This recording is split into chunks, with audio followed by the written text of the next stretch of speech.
Good morning, good afternoon, wherever you are. This is Chris, Future Seeing Part 2.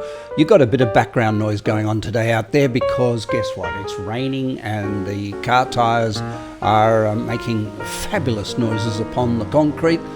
It's beautiful, this beautiful, fresh, delicious air that comes from rain, isn't it? Okay, let's head along here and start talking about Future Seeing Part 2. Nature comes along and gives us all a bang on or a tap on the shoulder or a bang on the back of the head, says, hey, time to move on. And we go, man, I'm so surprised. I never would have thought that.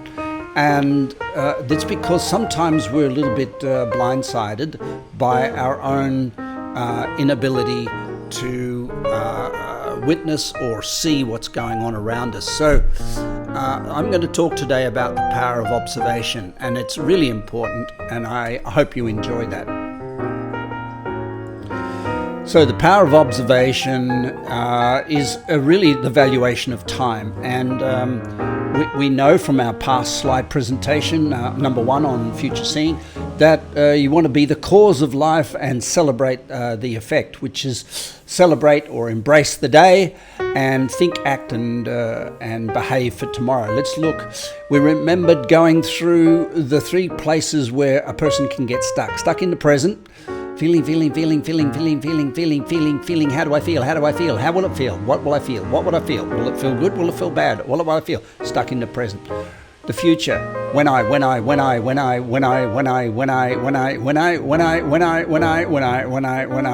Stuck in the future, and the other one is stuck in the past. I wish I had, shoulda, if I coulda, when I woulda, wish I coulda, I wish I coulda, oh, I wish it was, I wish it wasn't, I wish it was, I wish it wasn't, I wish it was, I wish it wasn't. Stuck in the past, and the nowhere.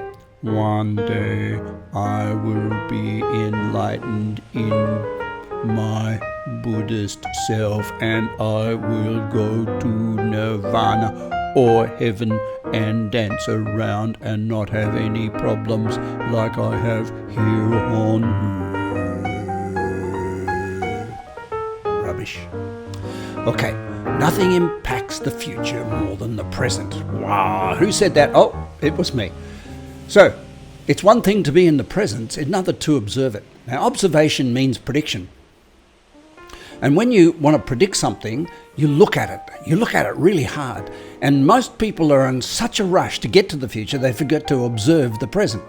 But what you can observe in the present is causation. And we can't be running at 100 miles an hour in the present and witness causation. What we witness is what's going on, and then we react to what's going on. Next thing you know, what's going on caused the future, and we get a big surprise. So the future is really predictable and changeable if we can observe. Observation is prediction. If we look at a human being, the jaw, the mouth, the eyes, the voice, the movement, the yawning, the scratching, the questions and the answers that they give will reflect to us where they are going and what is about to happen. Look at this guy. Oh, he's so handsome. That's me. No, it's not. Look at this guy with a tight jaw. Somebody is listening. If you're talking to this person and they're looking like that, I'm pretty sure they're showing you that they don't give a shit, and you can talk till the cows come home. So you don't have to waste your time. So a predictable outcome of a conversation with this particular face would be, I'm wasting my day, I'm wasting my life, I need to be somewhere else. This person is not going to listen, learn, even absorb. They're stuck. This guy, well, he wants sex. So he's going to smile. He's got a soft jaw, soft eyes, and he's interested. So you might just get a little bit of interesting conversation going with this person, and there can be a prediction. What's the prediction? That they will observe what you're saying, that what you're talking about with this person is a collaboration, and the future is starting to be set in stone. You can look to the future. This person's mouth, oh my God, what are they saying? Well, because it's an Asian face, I wouldn't think they're going to swear. But if it was in my language, it would be fuck off. So this person is saying, yay, it's fun. I'm really enjoying what I'm doing. I'm stuck in the present. It's fabulous where I am right now. Don't take me away from it. My jaw is soft. I'm listening. I'm available. I'm enjoying my day. But I'm pretty happy with the way it is, and therefore not going to change all that much. This person is showing you that they have seriously got a headache. You can see between the eyebrows, the angle lines, what's called the liver lines. They're holding onto the sides of their eye, the kidney area. Their mouth is in a sad place. So this person is really, really stuck in the past. And you could possibly say that you would be wise not to push information towards this individual, because they're going to bite you if you go too far or get very sick. So predictability comes in the human face, and observation of a human face is the science of leadership. We don't want to wait for someone to say, oh, by the way, I'm not feeling very well, before you can recognize the fact that they're not feeling very well. So observe and predict. Here we go, another example. What do you think the mindset of this person who's having a bit of a pig out on the spaghetti is? How much can I get in my mouth? How fast can I get it down there? How fast can I absorb this, because there's more on the plate? Look at, what's her name, Clinton, bored shitless. She is completely disengaged. She is completely not involved. You can predict the future of that person. The person below Clinton, completely lost in space, doesn't know where they're going, and really knows it. So these facial expressions can become a science for you. They become the most available prediction of the future you can have with another human being. And we should be continually looking, continually listening, not with our ears, but with our eyes. Look at this picture. So on the left-hand side of this image is a picture of Christopher. Now, Christopher, at some stage in his life, got a tumor in his spine, an abscess that grew into a tumor in his spine. And this is an injection going into my spinal column to fill it up with a product that surrounds the nerve and prevents the nerve from being agitated. It was all too late. This was my, I think, 8th injection. They were trying to suck the toxin out of the filler out of the cyst. It wouldn't come out, so in the end I had to have a laminectomy surgery on this, which failed. And so the point of this is, I had a sore back for 10 years before this happened, and I went to doctors and physios and chiros and osteos and posteos and massage, and I carried a backpack up and down the Himalayas, and I persisted with a sore back. And then nature had been tapping me on the shoulder. So in a way, my ignorance of not observing my own physicality caused me to end up in a serious calamity of 5 years of non-stop surgery, 3 major surgeries on my spine that probably could have been prevented if I'd gone back to the very first one of these cortisone injections I had, or the evacuation surgery, and actually acted on it, and instead of being ignorant and throwing another 20 kilo backpack and wandering up the Himalayas again. The top right-hand picture is somebody's desk. Walk into that room, what do you know? What do you know about this person's mind? What do you know about this person's life? What do you know about the work they're going to generate? You can predict the future. Look at the shoes of this individual, bottom right. Here's a person who may even have a very big executive job, walking around in dirty old pair of shoes they don't give a shit about. And they're basically telling you, look into my face, you'll see everything you want.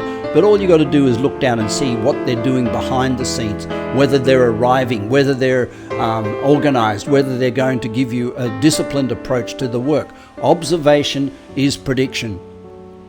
So how do we think, act and behave today to create our tomorrow? How do we behave? Not so much how do we observe other people, but how do we observe ourselves? The first one of this one is really important. We be 100% real. Now, to be 100% real, we need to give not 100%. We need to give 90%. Never give 100%. You lose the ability, if you give 100%, you lose the ability to listen, to think, to feel, to be, to hear, to know, to love, to give, to share, to be productive. So, never give 100%, but be 100% real. Know what's going on. Don't listen to opinions. Opinions are marshmallows. Let them come in your mouth, they dissolve. Let them, I didn't say that very nicely, did I? Let them go in your mouth and dissolve at any old time you want. Dearie me. So, never give 100%, give 90%. And remember that opinions are like marshmallows. Let them be in your mouth and dissolve at any time you want. The next one is think for tomorrow. So on a Himalayan trail, it gets to the point, as you see from mountain climbers and even trekking in the Himalayas, that it gets to a point on every trail that you get to a point where you can't go on. You feel knackered and you're completely stuck walking up. But you have to take the next step. So if you're in a bad headspace, if your perception of the last step you took is bad, and this has been proved in science for athletes and business people alike, that if the perception you've got of what the last step was like was not enjoyable, you're not thankful for the last step, the next step becomes, in perceived effort, twice as hard. So we say thinking for tomorrow means, and it starts with celebrating what you've got as it is today. This is so important. So the other thing to remember is that tomorrow is composed of 7 areas of life. It's not just tomorrow's work or tomorrow's stress or tomorrow's social life or career or health or financial or familial. It's all. And so when we think about tomorrow, we need to think about the thoughts we're having, embracing the holistic nature of the whole of our life, not just a piece of it, not just forgetting that there are 7 areas. This is my beautiful partner. As an international professional triathlete, she's always thinking ahead, even in a swim race, even in the running aspect of the triathlon. Lotta has to be thinking ahead. She has to be thinking of ahead. She cannot be where she is because that's in the past. She needs to be thinking ahead, whether it's one swim stroke or a whole 1,500 meters. She needs to look up, sight the shore, and make sure that she knows where she's going. Otherwise, she wastes a lot of fuel in her triathlon. So there are 4 things we need to do to think for tomorrow: gratitude, presence, certainty, and love. And we'll cover those on a different topic. But if you own those 4 things in a day, you are thinking for the future. Grateful for the day, being totally present with what's going on. In other words, arriving in the day, not stuck in the past. Certainty about where you're going, what you're creating, and love for the whole package of it, which is basically saying connecting with the universal laws of nature, connecting with the love of everything, the appreciation of nature and what have you. Act for tomorrow. Now, if you've been sitting too long watching this, if you've been sitting at the desk, if you're complaining about the kids, if you're disappointed about the past, if you're holding on to something you thought was going to happen but didn't happen, or you're in a state of grief or in a state of stress and sadness, you're not acting for tomorrow. You're acting for today. Sitting down too long is acting for today. Eating too much is acting for today. If you're drinking too much, it's acting for today. If you're stressed and worried and nervous, this is all acting for today, which will cause a shitty tomorrow. So what we're trying to do in the continual process of life is act for tomorrow. Act for tomorrow means value time. How many seconds have you got left in your life? 40 years, let's say. Less 50% of sleep and eating, which means 20 years. Less watching TV, fluffing around, recovery from exercise, exactly 10 years, which is 3,640 days. That's all it is, which is 314 million seconds. Now, a lot of people don't care about the 3,640 days they have left in life, which means they're basically committing slow suicide. But when time matters and we recognize the urgency of time, we start to act for tomorrow. We want to cause something and we know we have a limited amount of time to do it. We stop wasting time. There are 7 areas of life in which we act for tomorrow: familial, spiritual, mental, social, career, health, financial. Each one needs to be evaluated on a daily basis. This is a picture of me at 4 a.m. And one of the most important things when we act for tomorrow and behave for tomorrow is to wake inspired. I think this is the number 1 rule in life, is to work hard in order to wake up every day inspired. Wake up inspired. That means before your brain kicks in and the day takes over your brain, know that you have something to do in the day, someone to love in the day, and something to look forward to in the day in your life. And wake up and go out into nature, just even to the balcony or the back door, and celebrate it by taking a photo of nature. I think is one of the most important things. Whether it's 4 a.m. or 6 a.m. or 7 a.m., it's completely up to you. I prefer the earlier the better, which forces me over a period of time to develop the habit of going to bed early. So we ask ourselves the question, how is my behavior today a mirror of where I will be tomorrow? And this is really important. We expand the now. So I start whenever I'm going to do something, if I have a goal that's 2 years away and I want to be, for example, going back a few years when I said I wanted to be a world-class international speaker, I started behaving in today as a world-class international speaker before I became a world-class international speaker. And so I thought, I acted and I behaved as a world-class international speaker. And that means I ate right, I slept right, I studied right, I did I behaved in a way that I would arrive at, instead of waiting to arrive somewhere to behave something. And what's the quote? That's a beautiful quote. It says, if you're waiting to see it, to believe it, you'll be waiting for the rest of your life. And that basically means you've got to believe it first. And that's why your behavior is a perfect mirror of where you're going to be. Predictability of life, of the future, in future seeing, starts with observing people's behavior. There is no greater measure than a person's behavior as to where they will be in the future. Remember, there are 7 areas of life. Behave for tomorrow: familial, spiritual, mental, social, career, health, and financial. It's not just one area of life. This is a great little picture here. I exercise so I can exercise and work and live and love in the future, however long that may be. So when I go out and exercise, I'm not exercising necessarily to celebrate today. I'm exercising because this will prepare me to be available for the future. So we end up with a model of life that looks like this. 7 areas of life: think, act, behave, in each of them lined up. And this is a beautiful thing when you think about it.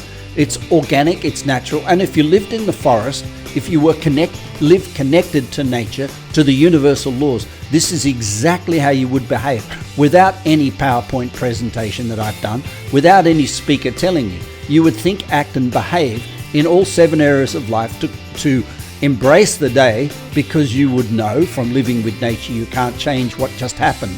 You would embrace the day and think, act, and behave to cause your crops, to cause your farm, to cause your animals, to cause the world you're living in to be what you want in the future. This is Chris. You have a beautiful day. Bye for now.